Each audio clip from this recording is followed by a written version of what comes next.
Doctors को सलाम। आज नेशनल डॉक्टर्स डे है, या फिर यूं कह सकते हैं कि धरती के भगवानों का दिन है। जब कोई भी बीमारी होती है तो सबसे पहले डॉक्टर्स का नाम जुबान पर आता है, क्योंकि हम इनसे उम्मीदें रखते हैं। डॉक्टर्स ने कोरोना महामारी के खिलाफ लड़ाई में बेहद अहम भूमिका निभाई। लोगों की सेवा करते हुए कई डॉक्टर्स ने अपनी जान गंवा दी। इस साल नेशनल डॉक्टर्स डे की थीम कोरोना वायरस से जोड़कर रखी गई है, बिल्डिंग फेयर हेल्थियर वर्ल्ड। लेकिन देश में डॉक्टरों की तादाद हमारी सेहत को दुरुस्त करने के लिए पर्याप्त नहीं है। हमारे यहाँ पर 1348 लोगों पर एक डॉक्टर सेवा देने के लिए मौजूद हैं, जबकि WHO की गाइडलाइंस के मुताबिक 1000 डॉक्टरों पर एक डॉक्टर होना चाहिए। डॉक्टर्स कम्युनिटी में कोविड-19 महामारी से लड़ाई में अहम भूमिका निभाई है और इस समय भी डॉक्टर अपनी जान की परवाह किए बगैर देश की सेवा में लगे हुए हैं। देश में इस वक्त 12,89,000 रजिस्टर्ड डॉक्टर्स हैं। पेशे में जुटे हुए डॉक्टर्स की जो संख्या है 10,31,000 है, यानी कुल रजिस्टर्ड का डॉक्टर्स का केवल 80%। देश में 3,60,000 डॉक्टर्स की अभी भी कमी है। कोरोना की दूसरी लहर में अब तक 798 डॉक्टर्स अपनी जान गंवा चुके हैं, जबकि पिछले साल 734 डॉक्टरों की कोरोना से मौत हुई थी। स्वास्थ्य क्षेत्र पर GDP का 1.28% फिलहाल खर्च हो रहा है, जबकि GDP का 2.50% खर्च करने की जरूरत है।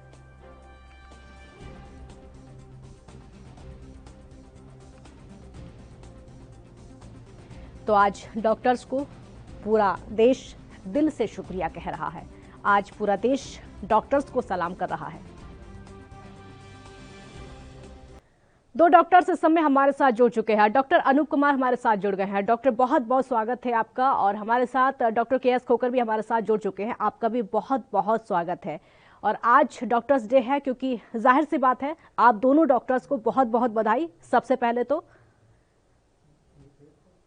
डॉक्टर अनूप, आज आप लोगों का दिन है। जैसा हमने देखा है, चाहे कोरोना काल की बात हो या फिर कोई और भी बीमारी होती है, तो सबसे पहले डॉक्टर्स की याद आती है, सबसे पहले डॉक्टर का नाम जुबान पर आता है। ये साल हमने देखा है पूरी तरीके से संघर्ष भरा रहा है। देश के लिए तो रहा है, लेकिन डॉक्टर्स के लिए अलग ही चुनौतियां रही हैं। आज आपका दिन है, कुछ कहिए सबसे पहले। काजल जी, बहुत बहुत धन्यवाद आपका और NP न्यूज का इस प्रोग्राम को आयोजित करने के लिए। और आज नेशनल डॉक्टर्स डे है जी। और पूरा भारतवर्ष डॉक्टर्स को जो एक तरह का सम्मान दे रहा है, इसके लिए हम बहुत आभारी हैं। बिल्कुल बिल्कुल, हम भी सम्मान करते हैं। बिल्कुल। और हमारे PM साहब के भी हम बहुत आभारी हैं, जिन्होंने आज के दिन डॉक्टर्स को वो संबोधित करेंगे 3 बजे, जिससे पता लगता है कि डॉक्टर्स को कितना ज्यादा वो सम्मान देते हैं। देखिए, इसमें कोई दोहराई नहीं है कि जब कोरोना आया उस समय जो फ्रंट लाइन कोरोना वॉरियर्स थे वो डॉक्टर्स थे, वो सारे हेल्थ केयर वर्कर्स थे। तो मेरे हिसाब से जो डॉक्टर्स के साथ जो हेल्थ केयर वर्कर्स हैं उन्होंने भी बहुत ज्यादा परिश्रम किया है पिछले 2 सालों में, और अपनी जान की भी परवाह न करते हुए लोगों की जान बचाने की उन्होंने कोशिश की है। और डॉक्टर्स का प्रोफेशन होता ही इसी चीज के लिए है कि अपनी जान की ना परवाह करके मरीजों की जान बचाने के लिए उनको हमेशा लगे रहना चाहिए, और वैसे ही वो करते रहते हैं। तो इसलिए आज के दिन से सभी डॉक्टर्स को प्रेरणा मिलेगी, इंस्पिरेशन मिलेगा, और ज्यादा जो है डेडिकेशन से, सिंसियरिटी से वो अपना काम करते रहेंगे और देश की सेवा में लगे रहेंगे। और मुद्दे पर वापस आते हैं। डॉक्टर खोकर, आपका रुख करूंगी, क्योंकि आज डॉक्टर्स का दिन है। जाहिर सी बात है, बधाई बार बार देश डॉक्टर्स को दे रहा है, लेकिन ये जो कोरोना काल है, डॉक्टरों ने जो देखा है, अपनी जान की परवाह किए बगैर आप लोगों ने मरीजों का इलाज किया है। वो कोरोना के मरीज जिनसे उनके परिवार वाले भी दूर हटते थे, वो मरीज जिनके पास जाने से भी लोग डरते थे कि कहीं कोरोना ना हो जाए, डॉक्टर्स ने उन लोगों का इलाज किया है। हर उस मुश्किल घड़ी को देखा है जहां से हर कोई बच जाता है। उन मरीजों का साथ हर कोई छोड़ देता था, लेकिन डॉक्टर्स ने उनका हाथ थामा था। डॉक्टर खोकर, पहले आपका बहुत बहुत धन्यवाद। अपना आज मैं यहाँ अपने टीवी पे बुलाया। और ये डॉक्टर्स डे हम हर वर्ष मनाते हैं, लेकिन इस वर्ष थोड़ा सा डिफरेंट है ये, क्योंकि अब की बार हम इसको अपने जो साथी हैं जिन्होंने अपने जान गंवाई है कोरोना के इस महामारी में, हम उनको ये श्रद्धांजलि का जो है आज दिन मनाते हैं। अतः इसलिए हम आज कहेंगे ये श्रद्धांजलि दिवस है। और मैं अपने प्रधानमंत्री श्रीमती नरेंद्र मोदी जी का भी धन्यवाद करता हूं कि आज उन्होंने अपना समय निकालकर वो हमेशा भी डॉक्टर्स को संबोधन करेंगे। दूसरा ये है कि आज के दिवस को हम अपनी हमारी जो हिपोक्रेटिक ओथ है वो उस ओथ को जो हम याद करते हैं और प्रेरणा लेते हैं कि हम अपनी सेवा में निरंतर कार्यरत रहेंगे और पीछे नहीं हटेंगे। जैसे महामारी में हमारे हर फ्रंट पे हमारे डॉक्टर्स, जूनियर डॉक्टर से लेके जूनियर डॉक्टर्स, एसआर, हमारे कंसल्टेंट्स, सभी जो ना छोटे से छोटे हॉस्पिटल, बड़े से बड़े हॉस्पिटल में महामारी के हमेशा रहे, अपनी जान की परवाह किए बगैर आगे रहे। यही प्रेरणा जो है हम आगे लेते रहेंगे और आज का दिन हमारे लिए एक प्रण का दिन है कि हम अपने आगे से भी अपनी सेवा में कहीं पीछे ना रहे। इसके साथ साथ मैं अपनी जनता से भी जो है ना ये एक्सपेक्ट करूंगा कि कृपया जो डॉक्टर्स अपनी ड्यूटी निभा रहे हैं उनको उनकी ड्यूटी में बाधा ना डालें, किसी तरह से भी हिंसा ना दें। उनको जो है ना आपके लिए लड़ रहे हैं, आपकी जान बचाने में लड़ रहे हैं, आपके रिश्तेदारों को, आपके परिजनों को जो जान बचाने में लगे हैं, तो अतः उनको जो है अनायास उन पे हिंसा करके उनके काम में बाधा ना डालें। ये एक जनता से मेरी आज अपील है। जी बिल्कुल बिल्कुल। डॉक्टर अनूप, ये समय ऐसा आया था हमारे देश में कि हर कोई अपने घर में रहना चाहता था, लोग अपने घर से बाहर नहीं निकलना चाहते थे। आप लोगों का भी दिल करता होगा कि आराम करें, हॉस्पिटल ना जाएं, कम से कम जो जिंदगी की जंग चल रही है क्यों अपनी जान को जोखिम में डालें। कभी कभी आराम करने का दिल करता होगा, कभी कभी थम जाने का दिल करता होगा। वो कौन सी चीज़ें थी जो हौसला आप लोगों का बढ़ाती थी, जो कि आराम नहीं करने देती थी? सिर्फ काम कर रहे हैं, सिर्फ कोरोना काल में काम कर रहे हैं, भले ही लोग अपने घरों के अंदर बंद हैं, लेकिन हम हॉस्पिटल में मौजूद हैं। क्योंकि काजल जी, जैसे अभी डॉक्टर साहब ने बताया, जब हम मेडिकल प्रोफेशन में एंटर करते हैं हम एक हिपोक्रेटिक ओथ लेते हैं। जिस दिन से हम एंटर कर जाते हैं और ओथ ले लेते हैं, उस दिन से हमारा पूरा जीवन राष्ट्र के प्रति समर्पित हो जाता है और हम ये ओथ लेते हैं कि हमारा जीवन से ज्यादा बड़ा हमारे मरीजों का जीवन है। तो इसीलिए जब भी कोई संकट की घड़ी आती है, इस तरह का पैंडेमिक आता है, तो डॉक्टर्स की रिस्पॉन्सिबिलिटी और ज्यादा बढ़ जाती है।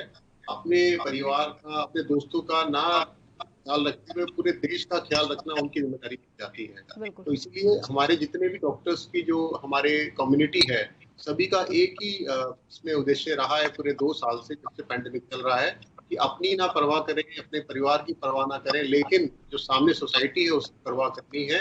उसी जज्बे से और उसी इंस्पिरेशन से काम करते जा रहे हैं और आगे भी करते रहेंगे। और क्योंकि ये भारत देश की सेवा करने का हमें मौका मिला है, इसको हम आगे भी करते रहेंगे और जब तक जो है जान है तब तक हम कोशिश करते रहेंगे। बिल्कुल डॉक्टर खोकर, आप लोगों की शक्ति पर किसी को शक नहीं है, आप लोगों की जो ताकत है उस पर किसी को भी शक नहीं है, क्योंकि आप लोग दिन रात जुटे रहे हैं। हमने खुद देखा है, क्योंकि हम लोग खुद लगातार कोरोना काल की तस्वीरें दिखाते रहे हैं, डॉक्टर्स के जज्बे की तस्वीरें हमेशा दिखाते रहे।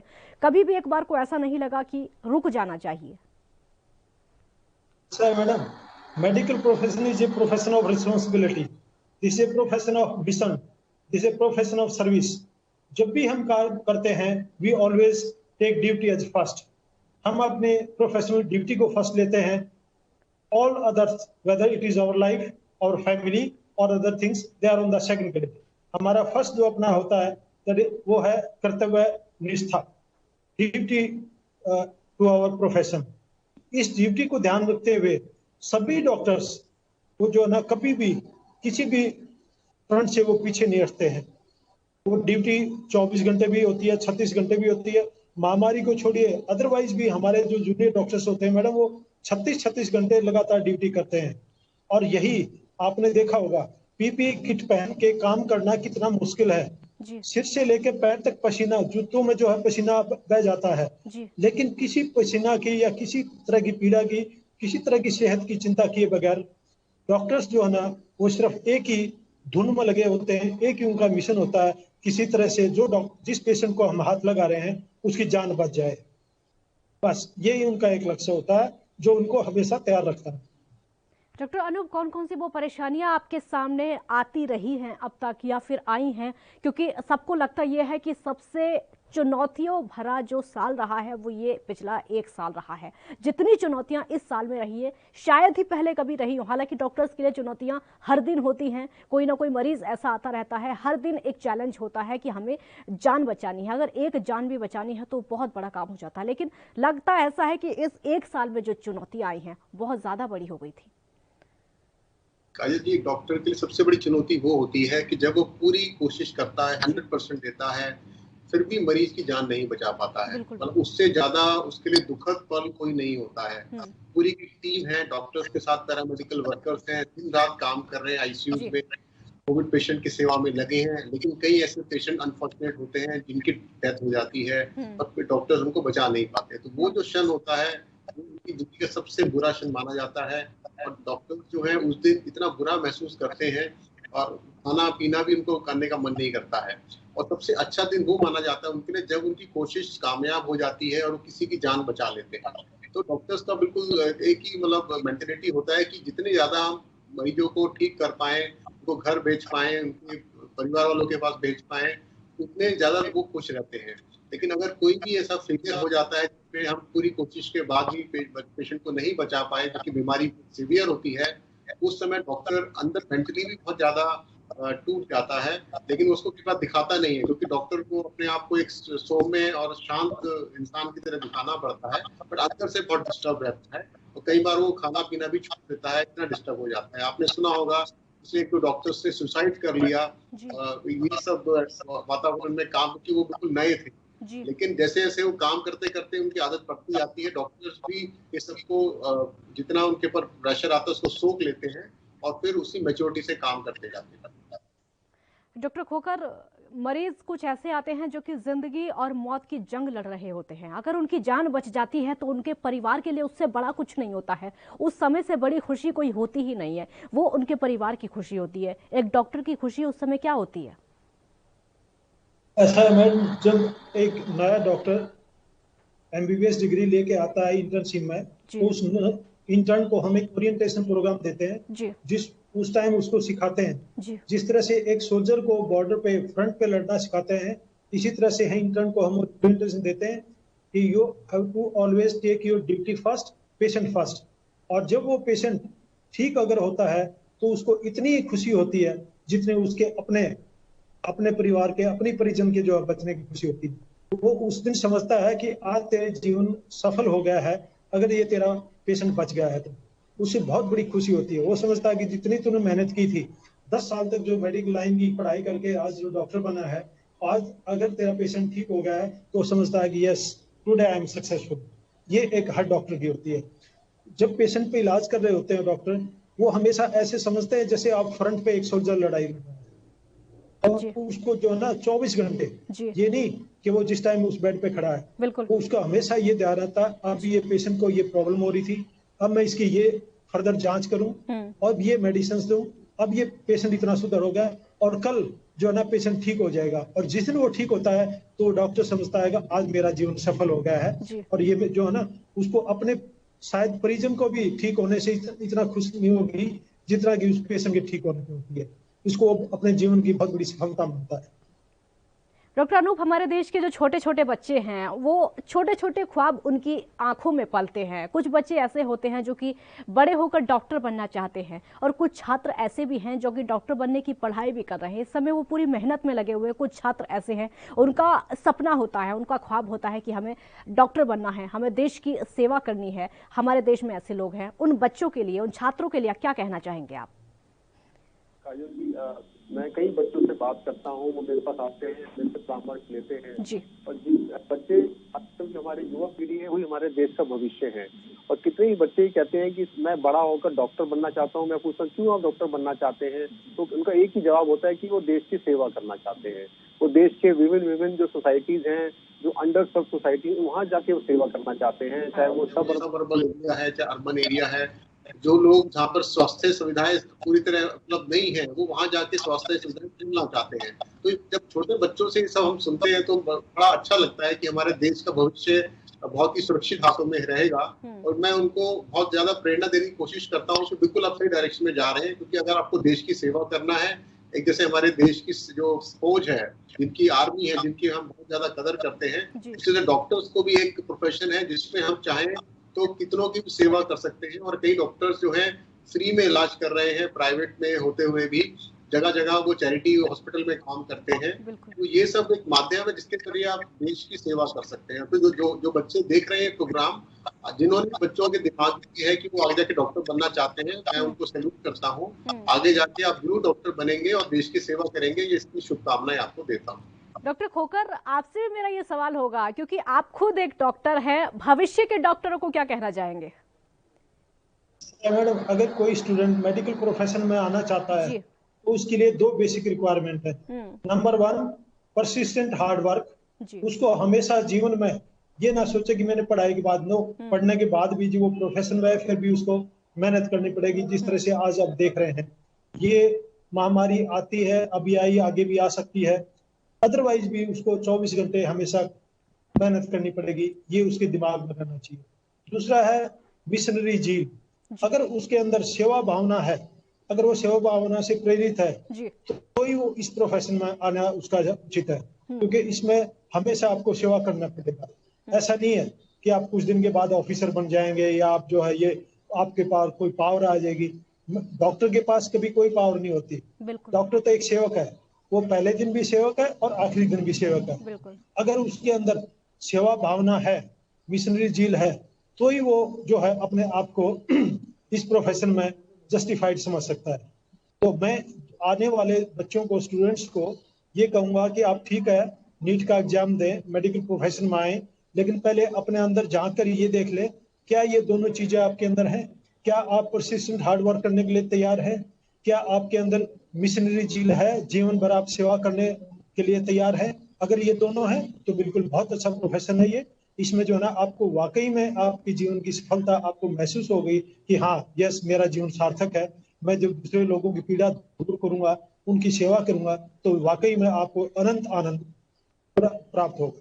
बिल्कुल डॉक्टर अनूप, एक डॉक्टर की जिम्मेदारियां कभी खत्म नहीं होती हैं, डॉक्टर की सेवाएं कभी खत्म नहीं होती हैं, वो 24 घंटे लगातार चलती रहती हैं और ना ही डॉक्टर कभी पीछे हटते हैं। हमने पहले के हालात देखे हैं, जो मौजूदा वक्त है ये हालात हम देख रहे हैं। भविष्य को लेकर बहुत कुछ बताया जा रहा है, एक्सपर्ट की तरफ से अलग अलग बताया जा रहा है। कोरोना की पहली लहर हमने देख ली, उससे लड़ाई लड़ ली, दूसरी लहर हमने देखी, उससे हमने लड़ाई लड़ी है, अब तीसरी लहर एक्सपर्ट की तरफ से बताई जा रही है कि वो भी आएगी। उससे लड़ने के लिए देश कितना तैयार है, डॉक्टर्स कितने तैयार हैं कि चुनौतियां और ज्यादा बढ़ सकती है। हालांकि डॉक्टर्स पर कोई शक नहीं है, हमारे देश को हमेशा डॉक्टर्स का सम्मान करते हैं। आगे के लिए कितने तैयार हैं डॉक्टर्स, क्योंकि चुनौतियां शायद और भी ज्यादा हो सकती हैं। बिल्कुल काजल जी, आपने सही कहा। सेकंड वेव अभी भी भारत से गई नहीं है। बिल्कुल, अभी भी अराउंड 45,000 केसेस पर डे आ रहे हैं। लेकिन ये अच्छी बात है कि देश के विभिन्न राज्यों में केसेस काफी कम हो गए हैं और रिकवरी रेट हमारा 96% से ज्यादा हो गया है। लेकिन थर्ड वेव आने की आशंका बिल्कुल बनी हुई है, जिसके लिए ना सिर्फ भारत सरकार तैयार है बल्कि डॉक्टर्स और पूरे जो कोरोना वॉरियर्स फ्रंटलाइन वर्कर्स हैं वो भी तैयार हैं। जो हमारे हेल्थ केयर वर्कर्स हैं, जो हमारी डॉक्टर्स की टीम है, डेफिनेटली सेकेंड वेव में बहुत थक गए थे, क्योंकि जितने केसेस एक साथ आए थे तो दिन रात जो उन्होंने काम किया है, तो थोड़ा मेंटली भी और फिजिकली दोनों वो टायर हो जाते हैं टीम। लेकिन वो अब फिर से अपने को उन्होंने रीग्रुप कर लिया है और वो पूरी तरह तैयार है कि थर्ड वेव में भी नंबर ऑफ केसेस ज्यादा आते हैं तो उसके लड़ने के लिए बिल्कुल तैयार है। लेकिन हम जनता को ये फिर अनुरोध करना चाहेंगे कि देखिए, जब भी आप लापरवाही करते हैं और जिसकी वजह से आपको एक्सपोजर होता है कोरोना का और कोरोना वायरस आपको अंदर चला जाता है, तो जैसे नंबर ऑफ केसेस हॉस्पिटल में आने शुरू होते हैं और बढ़ते जाते हैं तो हॉस्पिटल का बर्डन बढ़ता जाता है और वो बर्डन हमारे हेल्थ केयर वर्कर्स पर भी पड़ता है। तो मेरी आपसे हाथ जोड़ के ये विनती है कि प्लीज कोविड अप्रोप्रिएट बिहेवियर को फॉलो करते रहें और वैक्सीन जरूर लगवाएं। ये 2 चीज करने से आप थर्ड वेव को बहुत दूर कर सकते हैं और आने वाले समय में जितने हमने केसेस सेकेंड वेव में देखे वो थर्ड वेव में नहीं आएंगे।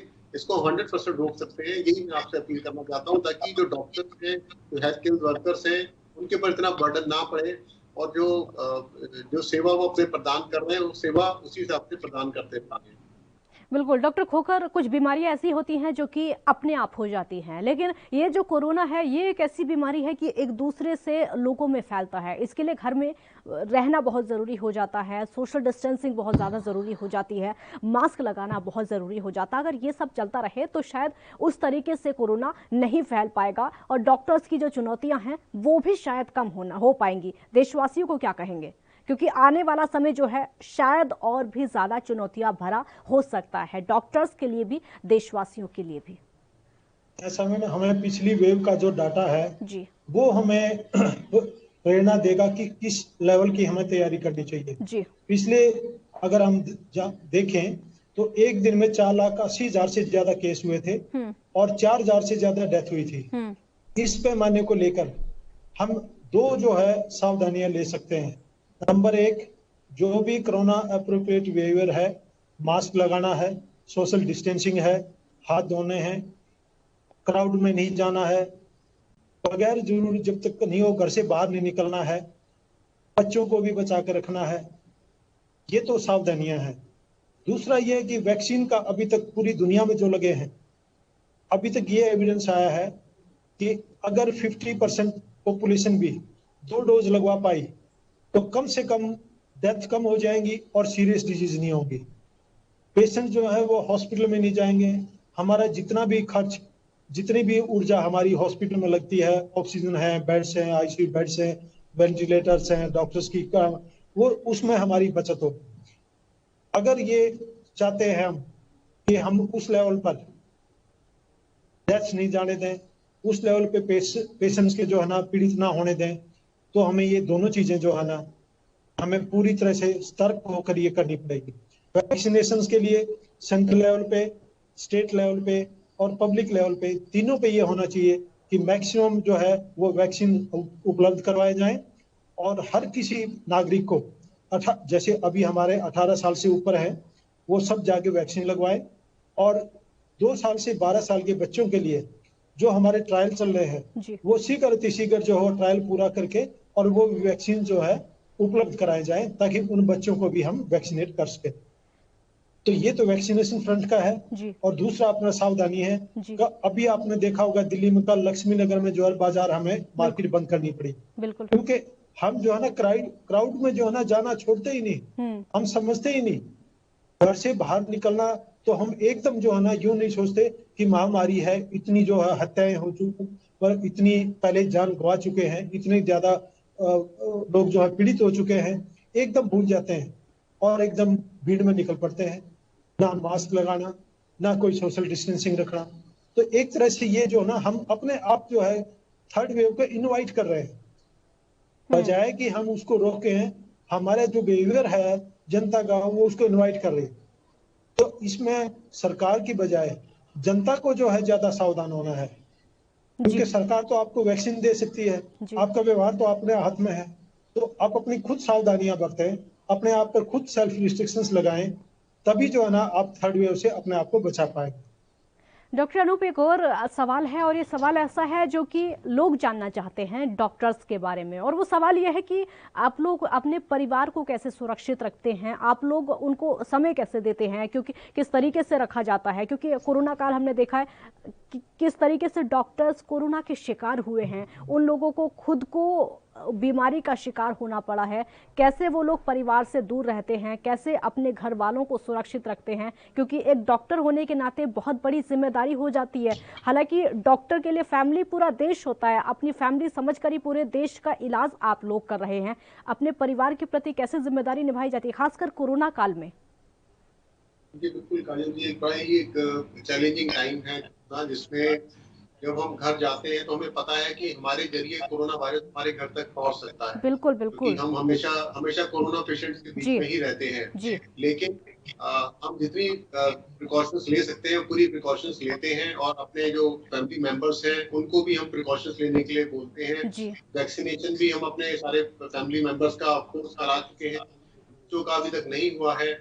उसके बावजूद जो है जो रिस्क है वो हमें लेना ही पड़ेगा, क्योंकि देखिए आपने सही कहा, पूरा जो भारतवर्ष है वो हमारा जो है फैमिली है।